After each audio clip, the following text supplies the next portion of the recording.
Bismillahirrahmanirrahim. Kita mulai pengajaran tentang usuluddin ya. Dimulai dengan kitab kahiji pertelaan sahadah. Pasal kahiji pertelaan ma'rifat. Kita nadomkan dulu ya. 1 2 3 mangga. Awalu wajibin alal insani ma'rifatul ilahi bistiqoni pangheulana anu wajib ka manusa ma'rifat ka Allah nu maha kawasa. Ari kayid ma'rifat opat kabehna hiji idrok jajim dina i'tiqadna bihai sulai sama ahu tarodudun dua taya owah gingsir perubahan muwafiq lima fil waki katiluna pateka dan anu akur jeung buktina sanajan tekad jajim ka Gusti Allah tapi lamun nyalahan nyipatan Allah mangka tekad kitu mah tacan ma'rifat sabab nyipatan ka Allah masih lepat nasiun andalilinu ka opatna pateka dan nu tumbuh tina dalilna pateka dan anu akur jeung buktina eta taklid pedah teu bisa dalilna iman taklid eta sah tapi maksiat lamun mampu nguteuk kajabanu belet taklid na ku sababelet na uteuk na dihampura lebah teu timu dalilna ari nu kudu dima'rifatkeunana nyaeta sifat di Allah jeung Rasulna nu kumpul dina la ilaha illallah Muhammadun abduhu wa rasuluhu nu wajibna nu muhalna nu wenangna jeung ma'rifat kana wartos ti rasulna nu kumpul dina akidah samiyatna sadayana masalah alam goibna jeung sadaya anu wajibul wujudna nu mukoya dina Quran tah dalilna kayang aras kursi kolam loh mahfudna tah kabeh wajib dima'rifatkeunana awalu wajibin alal insani ari anu pertama kali wajib alal insani ka setiap manusia anu mukallaf. Manusia itu yang terbagi dua, ada yang termasuk kelompok mukallaf, ada yang termasuk goer mukallaf. Di Al-Quran ada kan la yukallifullahu nafsan illa wus'aha. Jadi Allah itu tidak memberi beban kepada orang goer mukallaf, karena beban itu diberikan untuk orang mukallaf.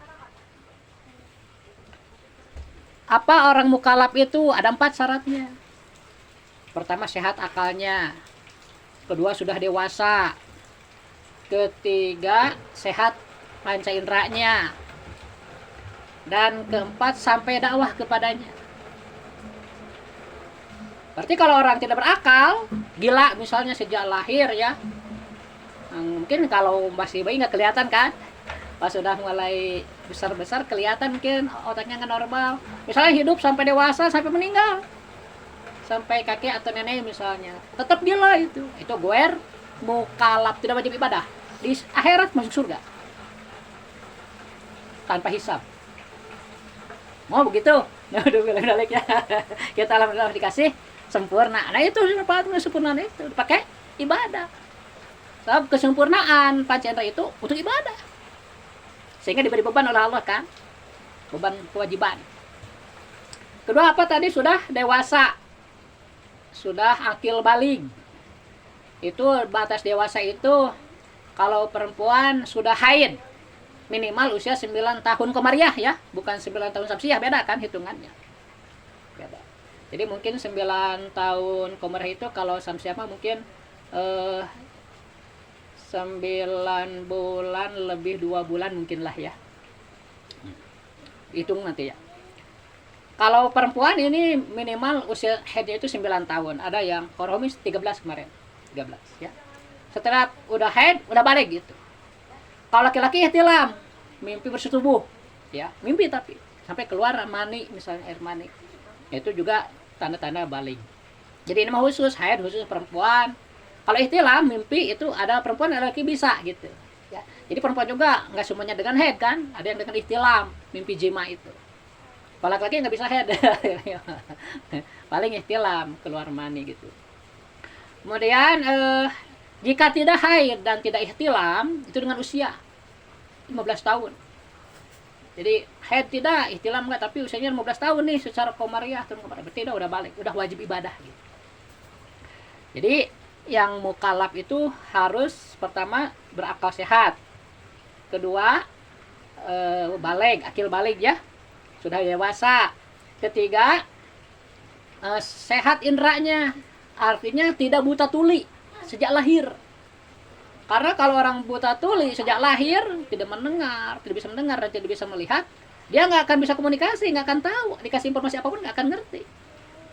Buta tuli kan, masih mending tuli aja masih tidak buta misalnya bisa melihat, masih wajib ibadah itu. Atau tidak melihat aja tapi mendengar masih mukallaf itu. Tapi kalau lengkap sejak lahir, buta, tuli, tidak bisa, itu nggak akan bisa komunikasi, nggak akan ngerti dikasih informasi agama itu.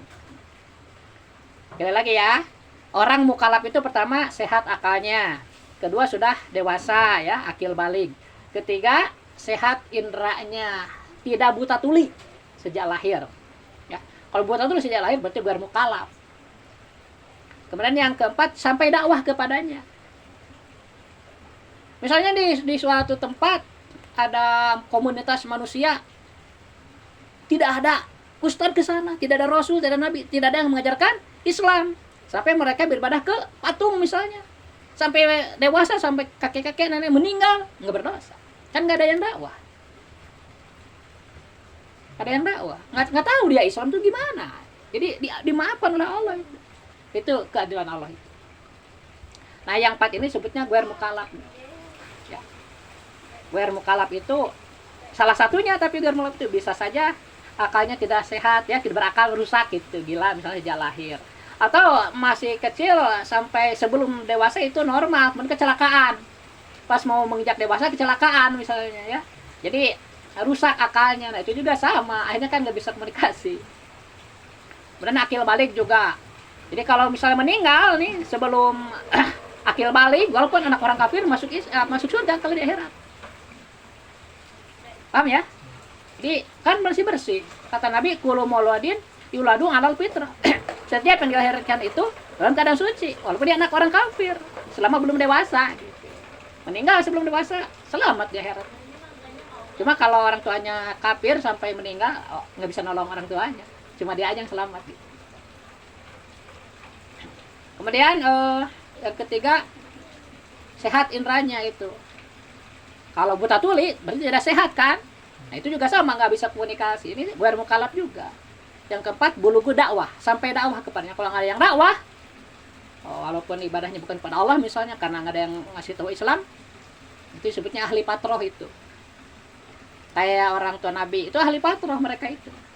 Karena belum ada Islam waktu mereka meninggal itu. Nah, Nabi belum dakwah, waktu itu kan masih kecil anak. Kalau nggak salah kan sebelum Nabi lahir, bapaknya meninggal. Setelah 2 tahun, ibunya meninggal. Nggak salah gitu. Nah ini ya, guer mukalaf. Guer mukalaf itu pun nggak perlu semuanya. Ada salah satunya guer mukalaf.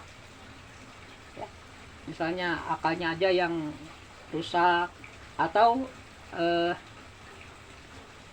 belum dewasa ya, misalnya baru meninggal, atau panca inderanya rusak, terutama pendengaran dan penglihatan ya, buta tuli itu yang tidak memenuhi syarat untuk taklif ya. Kemudian yang keempat, bulughud dakwah. Sehingga orang banyak bertanya, gimana belajar di YouTube? Ya jadi itu kan informasi tentang Islam, malah lebih canggih sekarang, nggak perlu datang orangnya gitu kan. Cuma kalau dia ngambil dari YouTube yang keliru, ya udah ikut keliru gitu. Karena yang benar ya benar. Makanya yang terbaik kita punya guru langsung, kayak mungkin ke bapak kan, jadi bisa dikomunikasikan gitu. Wajib itu punya guru, karena di akhirat kita itu nggak bisa berdiri sendiri. Kamu sholat dari siapa? Dari bapak misalnya. Nah, bapak ditanya dari siapa? Punya guru. Guru kan dari siapa? Tanya terus sampai ke Nabi, sah Islam. Ngeri nggak?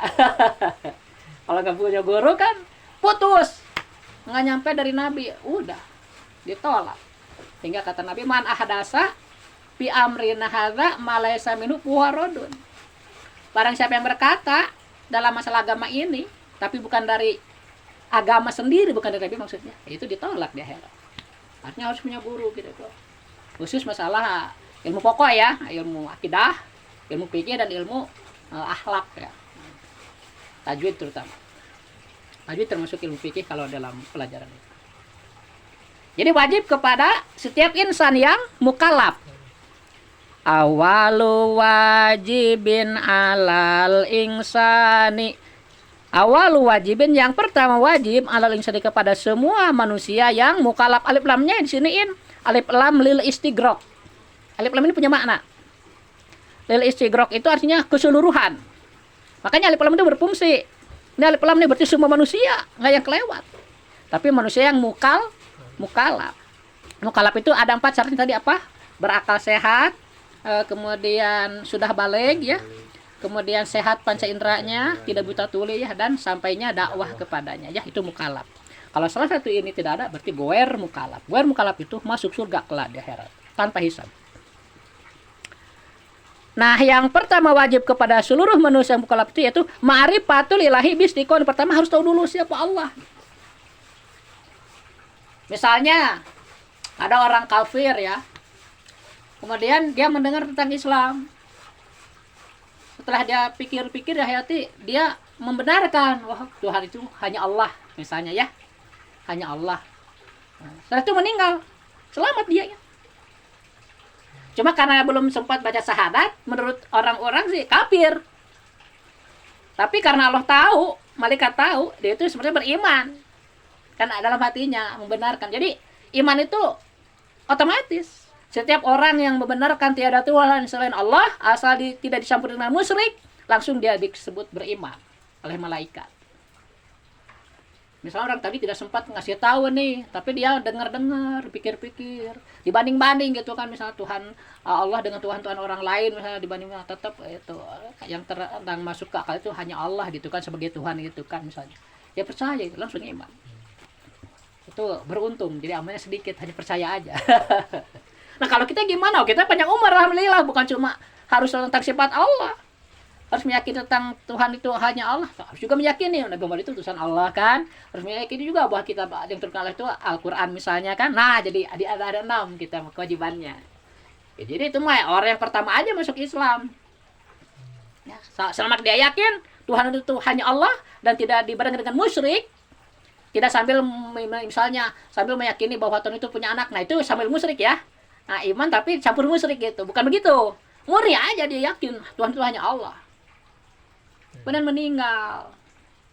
Itu iman dalam pandangan agama, kafir dalam pandangan umum. Akhirat selamat.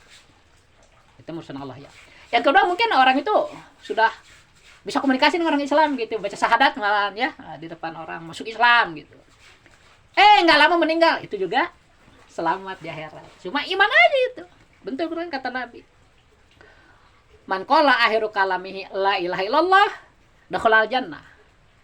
Barang siapa yang di akhir hayatnya meyakini tiada Tuhan selain Allah, dia akan masuk surga. Jadi meyakini, keyakinan itu. Kalam itu kalam batin, kalam nafsi. Bisa aja orang bilang percaya tapi hatinya enggak kan? Nah, yang dimaksud situ mah akhir hatinya. Jadi harus marifat kepada Allah dengan yakin, bistikoni dengan yakin. Marifatul ilahi bistikoni. Marifat kepada Allah dengan yakin. Nah, marifat ini apa? Itu yang jadi masalah ya. Marifat itu ini khusus, kata-kata khusus ya dalam agama yang menunjukkan bahwa dia itu, seseorang itu mengenal Allah. Jadi kalau kita dengan orang kan berkenalan ya, bersahabat. Yang Allah bukan itu istilahnya, tapi marifat. Nah, marifat itu karena khusus maka dia ada kriterianya. Dilanjutkan di sini kan. Ari kaid ma'rifat opat kabehna ada ada 4. Ya kan tadi awalu wajibin alal insani pangheulana anu wajib ka manusia. Marifatul ilahi bisikon. Marifat ka Allah nu Maha Kawasa. Coba tadi sambil dijelasin kan. Nggak apa-apa diulangi ya, harus diulang, memang ada ngaji biar hafal. Awalu wajibin alal insani ma'rifatul ilahi bistikoni pangheulana anu wajib ka manusa ma'rifat ka Allah nu Maha Kawasa. Bistikoni di sini itu sebenarnya dengan yakin ya, tapi karena penulis nih agak susah gitu ya merangkai katanya, diganti dengan yang Maha Kawasanya. Ari kaid ma'rifat opat kabehna, yang termasuk ma'rifat itu ada 4 syaratnya. Hiji idrok jajim dina i'tiqadna. Jadi yang pertama keyakinan yang kuat, jajim itu kuatin. Dalam keyakinan, dalam itikadnya tuh ya keyakinannya tuh kuat ya. Bihai sulai sama ahu tarodudun. Jadi kuat itu tidak ragu-ragu, yakin.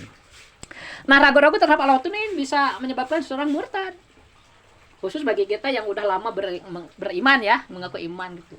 Banyak kan orang yang begitu karena kesulitan terus-menerus, ujian terus-menerus, jadi hilang kekuatan akalnya sampai ragu. Benar enggak Allah tuh ada gitu. Kok saya merasa dibiarkan itu berat ujian seperti itu. Naudzubillahi min dzalik ya. Jangan, pokoknya itu biasanya orang-orang suka bermaksiat yang begitu tuh ya. Karena sering bermaksiat, setannya lebih kuat gitu. Setan tuh bertenaga kalau orang bermaksiat, makin kuat dia mengganggu. Naudzubillahi min dzalik. Oke, maksiat mah ulah seketika cek guru bapaknya. Ulah wani-wani maneh karena maksiat seketika oge. Namun sekali we ngalaksanakeun henteu tobat, ditutup nu halalna ku Allah. Ngeri enggak? Karena yang halal ditutup, haram lagi akhirnya. Kayak pencuri misalnya nih dihukum di penjara. Setelah keluar nggak taubat kan? Ditutup nu halal kalau hese. Akhirnya nyuri lagi, haram lagi. Naudzubillahi min dzalik. Makanya jangan berpikirlah maksiat mah. Jangan ngebayangkeun ge ulah komo ngalaksanakeun. Kudu jauh kan, istinabu kan. Istinabu nawahi. Itu harus selalu menjauhi larangan Allah itu jauh. Dekat juga jangan, harus jauh aja. Itu takwa ya, sebetulnya. Jadi yang pertama marifat itu idrakun jajimun, keyakinan yang kuat, yang tidak ada keraguan, mantap gituin. 2 taya Allah gingsul perubahan. Yang keduanya tidak berubah-ubah, mantap gitu. Muwafiq lima pilwaki katiluna pateka dan anu akur jeung buktina. Pertama keyakinan itu harus kuat. Kedua tidak mudah goyah. Yang ketiga sesuai dengan faktanya, akur jeung buktina. Kita meyakini bahwa langit bumi itu dijadikan oleh Allah. Kenapa? Nggak ada Tuhan lainnya. Aku selain Allah nggak ada. Gitu kan? Itu kan fakta. Nggak bisa dibantah. Lihat Al-Quran. Yang mengakui yang membuat langit itu siapa? Hanya Allah. Membuat bumi siapa? Hanya Allah. Tuhan-tuhan lain di kitab lain nggak ada yang ngaku gitu kan. Apalagi dalam ayat surat Al-Haq kalau nggak salah kan, Inani anallah. Sesungguhnya aku ini Allah. La ilaha illa ana, enggak ada Tuhan selain aku. Pa'bud maka engkau beribadah kepada aku. Ya, jelas kan itu. Pengakuan Allah itu. Tuhan lain berani enggak? Enggak ada kan. Mereka mah bohong sih. Hanya Allah yang berani bicara begitu. Kan ada yang bertanya di Facebook, itu nama Tuhan itu kan Allah, siapa yang ngasih namanya? Enggak ada yang ngasih nama itu. Kalau ada yang ngasih nama, sejak kapan dikasih nama tuh? Kan kita kesana pertanyaan itu pertanyaan salah dalam itikad itu ya. Nggak ada, memang sejak awal juga namanya Allah itu. Kamu sebelum punya nama, begitu dilahirkan namanya apa? Manusia kan? Makhluk kan? Nah itu nama awal. Nah Allah itu sejak awal juga namanya Allah. Karena kita nggak tahu, Allah ngasih tahu kan di Al-Quran.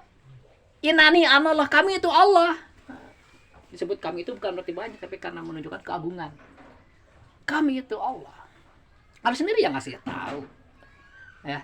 Jadi nggak ada yang ngasih nama Allah. Memang namanya Allah itu mah asal, itu mah nggak perlu dipertanyakan. Dalam kajian-kajian itu tadi disebutkan al-aslu qawiyun. Asal itu kuat. La yus'alu wa la yuftarudu. Jangan dipertanyakan dan jangan dipermasalahkan gitu. Nah, kalau Allah bilang namanya Allah ya udah, nggak perlu dipermasalahkan. Clear ya. Jadi ma'rifat itu syaratnya 4. Pertama, keyakinan yang kuat. Kedua, tidak berubah-ubah. Sanajan tekar jajim ka Gusti Allah. Oh, nu katiluna nya. Muwafiq lima pil waki katiluna pateka dan anu akur jeung buktina. Jadi keyakinan itu harus sesuai dengan kenyataan gitu kan. Bisa saja orang itu meyakini oh itu teh kelereng misalnya, padahal bukan. Misalnya batu. Setelah dibuktikan dengan sifat-sifat kelereng ternyata nggak ada. Berarti bukan kelereng gitu kan. Berarti keyakinannya itu tidak sesuai dengan buktinya. Ya. Harus sesuai itu. Yang keempat, sanajan jajim ka Gusti Allah tapi lamun nyalahan sifat nyipatan Allah. Nah ini Wahabi nih. Keyakinan dia kuat kepada Allah tapi salah memberi sifat. Dia mengira Allah itu duduk di aras katanya. Alalnya apa? Ar-Rahmanu alal arsis tawa. Bahwa Ar-Rahmanu Allah itu alal arsis tawa, bersemayam di atas aras katanya. Diterjemahkan begitu. Itu keliru. Tidak boleh, harus pakai ilmu. Minimal ngerti huruf jurumiyah untuk mentafsir Al-Qur'an itu kan. Kan kata Nabi, man pasarul Qur'ana bi ra'yihi fa asoba falyatabawa maq'adahu minan nar. Barang siapa yang mentafsirkan Al-Quran dengan hawa nafsunya sendiri tanpa pakai ilmu gitu, dan sepertinya benar gitu, kebetulan gitu kan, maka bersiaplah dia menempatkan dirinya kelak di neraka, akan masuk neraka. Dulu Bapak merasa gagah apa juga sebelum ke pesantren ya, ikut pengajian. Ngariung main 10 orang, baca Quran masing-masing. Terjemahan tapi udah baca Qurannya Arabnya, terus terjemahnya dibacakan, terus si mentor teh, bagaimana pendapat Anda tentang ayat ini? Tuh, harusnya mau asal gagah sih langsung Quran, padahal itu cara keliru. Harus pakai metodologi ilmiah kan. Ada ilmu saraf jurumiyah gitu kan. Harus tahu gitu bahwa kalimat dalam Al-Quran itu ya ada kalam, ada isim, ada harap kan. Nah itu harus tahu. Ustaz-ustaz nih banyak suka ngajar Al-Quran tapi mereka nggak ngerti sarafnya, dosa itu. Ceramahnya dosa. Nggak tahu mereka. Syarat. Orang umum nggak belajar saraf mah nggak apa-apa, ada perlu kipayah. Tapi ke ustaz mah usawab ulah salah. Ceramah wajib belajar hukum. Perlu ain. Kudu ngerti saraf juru. Makanya kita nggak boleh menjalankan sesuatu yang belum diajarkan oleh guru gitu aja. Ya. Kalau diajarkan oleh guru, jadi keyakinan kita ajarkan lagi silakan. Terutama anak cucu kita lah ya. Biar orang lain mah kewajiban orang tuanya itu mah. Itu kan kewajiban ngajar ke orang tua. Wajib ngajar agama teh. Padahal Al-Quran itu saling tafsir-tafsirkan. Misalnya dia berkeyakinan bahwa Allah itu duduk bersemayam, itu diartikan duduk itu karena Ar-Rahmanu ala arsistawa katanya. Dia nggak lihat Quran yang lain. Ada lagi kalimat lain Al-Quran kan, wa huwa rabbul arsyil azim di surat apa At-Taubah ya. Laqad ja'akum taningin akhirnya gitu kan. Laqad ja'akum rasulun min anfusikum azizun 'alaihi ma anittum harisun 'alaikum bil mu'minina raufur rahim. Fa in tawalau faqul hasbiyallahu la ilaha illa huwa 'alaihi tawakkaltu wa huwa rabbul arsyil azim tuh. Wa huwa dan ari Allah itu Rabbu yang mengurus al-arsy kepada aras al-azim yang sangat besar. Jadi istawa itu bimana diurus oleh Allah, dikuasai. Itu pemahaman ulama kita. Jadi ar-Rahmanu 'ala arsy istawa itu bukan berarti Allah duduk di aras. Istawa itu diartikan duduk, salah itu. Harusnya ar-Rahmanu 'ala arsy istawa. Allah itu menguasai. Kan di ayat lain disebutkan wa huwa rabbul arsyil azim. Allah itu yang mengurus. Rabb itu kan pengurus. Pengurus aras yang besar. Segitu besarnya aras dikuasai ku Allah gitu. Kenapa dulu orang Arab kata jangan ya. Kalau dagang itu mereka udah tahu dari Nabi kan ada makhluk paling besar namanya aras kan. Paling besar tuh makhluk. Sampai ya tata surya kita juga ada di dalam aras. Ya. Jadi mereka itu suka sumpah duluan, itu ciri orang tukang bohong kan. Oh ini nih. Oh, misalnya barangnya bagus nih. Oh, wal arsi katanya. Demi aras nih, demi aras. Nah, ditegur oleh Allah. Turun ayat Ar-Rahmanu 'ala arsy istawa. Dikasih tahu ke Nabi, kasih tahu tuh orang-orang. Jadi cek Nabi mau sumpah ulah demi aras. Da sakumaha gedena ge ars dikuasai ku Allah, dileutik dalam pandangan Allah mah nya, dalam kekuasaan Allah. Mun rek sumpah demi Allah geus wallahi gitu. Asalna teh kitu. Sejarah riwayat turunnya Ar-Rahmanu 'ala arsy istawa itu begitu. Dipakai sumpah ke orang-orang teh di pasar. Sok gitu kan. Iya, wih demi Allah. Iya mah asalna sakieu abdi mah ngan nyenakeun dengan seutik. Nah, dah yang payu teh anehnya teu dipent ge sumpah duluan gitu. Maka kita jangan percaya orang gitu ya. Nah, sumpah itu harus dipakai dalam keadaan darurat. Di mana? Di pengadilan. Bener mana teh henteu ngalakukeun ieu teh. Tadinya kita ditekan. Di pengadilan itu forum resmi. Kita harus boleh bersumpah di situ kalau memang enggak gitu kan. Nah, itu penekanan agar orang jujur gitu. Nah, sekarang itu masalah berita. Aduh. Kalau sejak awal mereka jujur lebih cepat tuh ya. Udah ngaku aja lah. Enggak perlu sidang, hukum aja. Enak gitu kan. Kan jadi merembet. Kasihan gitu. Jadi syarat marifat itu ada 4 ya. Yang ketiga itu tidak boleh salah memberi sifat kepada Allah. Makanya saya harus ada guru kan dijelaskan oleh guru-guru kita bahwa Allah itu minimal kita tuh harus tahu 20 sifat yang wajib, 20 sifat yang mustahil, 1 sifat yang jaiz. Itu biar tidak musyrik ya. Karena itu penangkal musyrik gitu. Penangkal musyrik. Karena salah memberi sifat Allah itu kan udah dosa besar itu. Dan itu Allah paling enggak suka gitu. Paling enggak suka. Jadi orang itu boleh beribadah kepada Allah, pertama dia harus tahu dulu sifat-sifat Allah agar tidak salah. Ketika beribadah itu itikadnya gitu. Itikad. Coba sekarang misalnya orang sholat dan nama yakini Allah teh duduk di aras, itu sholatnya ditolak ya. Dalam pandangan karena dia salah memberi sifat kepada Allah. Allah enggak begitu kan. Jelas laisa kamislihi syai'un, kata Allah sendiri. Tidak ada yang menyamai zat Allah. Jadi jangan berpikir macam-macam ya. Yang berpikir macam-macam, cuma mereka itu ya entah mungkin karena begitu perjalanannya ya harus dijadikan akidah mereka. Udah sesat kan. Sesat. Zat Allah itu sangat hebat ya, luar biasa, enggak akan terpikir oleh kita. Sehingga kalau di sini kan dilarang. Tafakkaru fi khalqillah wala tatafakkaru fi dzatillah kan. Silakan kau berpikir bertafakur tentang makhluk-makhluk Allah yang akhirnya dari tafakur itu akan menimbulkan rasa khosyah, takut kepada Allah atau rasa ta'ajub ya, mengagungkan Allah gitu. Jangan memikirkan Allah, nggak akan sampai itu. Ada larangannya dari Nabi itu. Lagi pula sebenarnya yang kelihatan itu jangankan Allah ya, kholik, makhluk aja yang kelihatan itu kan sebenarnya sifatnya ya. Orang tinggi misalnya kulitnya hitam itu kan sifat. Tinggi dan hitam itu sifat. Yang kelihatan itu tinggi dan hitamnya. Orangnya mana? Nggak kelihatan kan, tertutup sama hitam. Ya. Orang itu hitam dari mana? Dari Afrika, tapi tinggi. Itu sifat. Sifat. Kelihatan itu apa? Ya hitam sama tingginya. Orangnya mah enggak, ketutupan sama sifatnya ya. Makhluk aja yang kelihatan itu sifatnya. Zatnya tertutup oleh sifat, nggak kelihatan. Apalagi Allah, jangan memikirkan zatnya gitu. Cukup mengenal sifatnya aja. Dan ini keimanan kita itu di situ. Kita percaya Allah itu ada, cukup itu, hebat itu iman. Nggak perlu tahu seperti apa zatnya, nggak akan sampai. Walaupun ada berita dari Nabi di akhirat kita melihat Allah di surga ya, jangan dibayangkan sekarang. Walau itu berbentuk, nah kita akan selalu ke sana. Karena selama ini kita bergelut dengan masalah bentuk, sifat-sifat gitu kan. Jadi Allah mah nggak terkena oleh ukuran, kan beda. Laisa kami selisa, setitik pun tidak ada titik persamaan dengan, dan tidak fair loh kalau Allah sebagai Khalik, sebagai Tuhan diberi sifat oleh kita dengan sifat makhluk, bukan tempatnya gitu. Sifat makhluk ya untuk makhluk aja, untuk kita ya. Itulah jebakan itu. Sehingga yang dimaksud bid'ah dalalah itu dalam agama itu, bid'ah dalalah dalam akidah.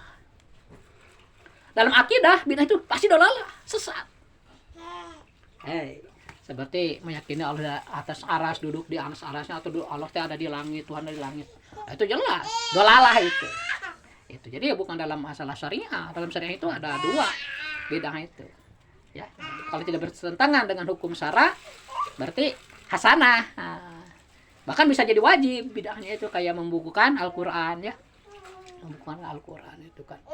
Jadi di zaman Sayyidina Abu Bakar itu terjadi pemberontakan, dipimpin oleh Musailamah Al-Kadzab, itu ngaku nabi ya. Boga umat gitu. Banyak orang Islam yang murtad gitu, masuk ke mereka gitu. Karena di sana enggak wajib zakat. Nah, dibantai itu ku Sayyidina Abu Bakar teh jeung ku para sahabat, diperangi gitulah. Kan itu orang kafir. Ngaku Islam juga, sesat. Kalah sih emang, tapi orang Islam banyak yang korban. Terutama yang hafal Al-Qur'an 700 ya meninggal. Di situ kan ternyata pertama itu Sayyidina Umar itu yang berpikir, aduh gimana nih orangnya hafal Al-Qur'an meninggal semua, lama-lama kan habis juga ya. Terus Al-Qur'an gimana gitu. Timbullah ide untuk membukukan. Diceritakan kepada Khalifah Abu Bakar waktu itu. Pertamanya Abu Bakar juga nggak setuju kan, bid'ah, nggak ada contohnya dari Nabi kan. Bahkan di zaman Rasulullah nggak boleh ditulis Al-Qur'an itu, nggak boleh dibukukan gitu. Tapi para sahabat punya catatan sendiri-sendiri, terpencar-pencar gitu. Ada di tulang, ada di pelepah korma, nulisnya itu. Kan nggak boleh dibukukan satu blok gitu kan, satu buku. Tapi akhirnya setelah dialog, Sayyidina Abu Bakar ya paham, ya umat ke depan pasti nggak akan bisa baca Quran. Kalau sekarang yang meninggal semua yang hafal gitu kan. Terus saya ke Zaid bin Sabit, sekretaris Rasulullah kan. Pertamanya dia juga nggak mau, hal lebih baik saya memindahin gunung aja dari sana ke situ. Seketik daripada aku udah ya mau contoh nanti nawi. Tapi kan terus saya dibujuk nawa iyalah. Nah situlah ada pengkodifikasian Al-Quran. Jadi setiap orang itu didatangkan oleh Abu Bakar itu 2 orang, ini harus 2 orang. Kamu dengar ayat ini benar di surat apa gitu kan? Harus 2 orang itu. Jadi mutawatir Al-Quran itu nggak bisa dibohongkan. Makanya orang nggak percaya Al-Quran, udah dosanya besar. Besar. Jadi ma'rifat itu pertama keyakinan yang kuat, kedua tidak berubah-ubah, ketiga sesuai dengan buktinya, keempat. Nah ini keempatnya. Nasiun andalilinu kaopatna. Nasiun andalilinu kaopatna pateka nu tumbuh tina dalilna. Nah dalil itu akhirnya diwajibkan ya oleh ulama itu. Jadi mun teh jelema bilang harus ada dalil, itu teh sebenarnya mah di akidah, bukan di fikih. Dan di fikih mah orang cukup taklid. Di akidah mah teu meunang taklid justru, kudu ma'rifat. Tema kamu tahu wujud kidam bako mukhalafatul lil hawadisi. Wujud harusnya Allah aya, kidam harusnya Allah tidak berawal, bako harusnya Allah abadi. Naon dalilna? Teuing. Nah, itu taklid. Kalau akal kita sehat, masih bisa berpikir, tidak mencari dalil, dosa. Sah tapi dosa. Tetap ke neraka itu. Naudzubillah min dzalik. Jadi punya akal harus dipakai, digunakan untuk mencari dalil. Dalilnya harus 2. Dalil akli dan nakli. Harus sinkron dalil logika dengan dalil Al-Qur'an. Misalnya, apa yang menunjukkan adanya Allah? Menurut kita adanya alam ini. Kenapa? Karena alam tidak mungkin ada jika tidak ada yang membuat. Secara logika. Jadi adanya alam menunjukkan adanya sang pembuat. Siapa yang membuat itu? Namanya Allah. Kata siapa tahu namanya? Dari Nabi Muhammad. Kan Al-Quran dan Nabi Muhammad. Dalam Al-Quran disebutkan, Inani anallahu kan. Nah, dari Nabi Muhammad. Jadi hebat